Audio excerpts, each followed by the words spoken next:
nandito naman po tayo sa isang kabanata ng Umati Kabong Eksena dito sa Quezon National High School. Opo, sa Mercedes Pavilion. At ngayon po meron po tayong reklamo mula sa ilang estudyante. Bale, na ito po yung babaeng may konting reklamo. Anong may reklamo mo? Tatadyakan daw.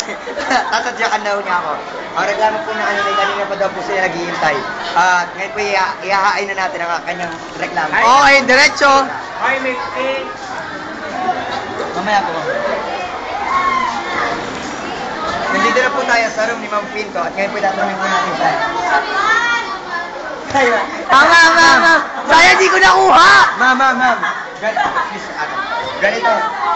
Ganito po ang ating eksena. Meron po mga estudyante doon, ma'am, na nagrereklamo. Kanina pa daw po yung kanila, wala pa rin. Ano po masasabi niyo, Hindi ma'am? sila marunong maghintay. Wala akong pakialam. Okay. Wala akong pakialam. At yun po nasasabi niya. At ngayon po ihatid natin ang mensahe ni Ma'am Pinto sa estudyanteng nagrereklamo. Bye, ma'am.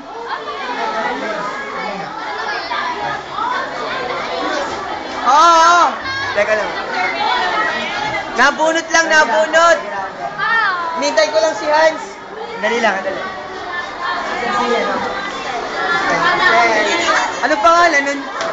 Nawala na po nagreklamo. At masasabi ko lang po, ang sagot po ni Ma'am Quinto, wala akong pakialam. At yun po, sinabi niya, muli sa pagbabalik ng Milky's Noontime Show.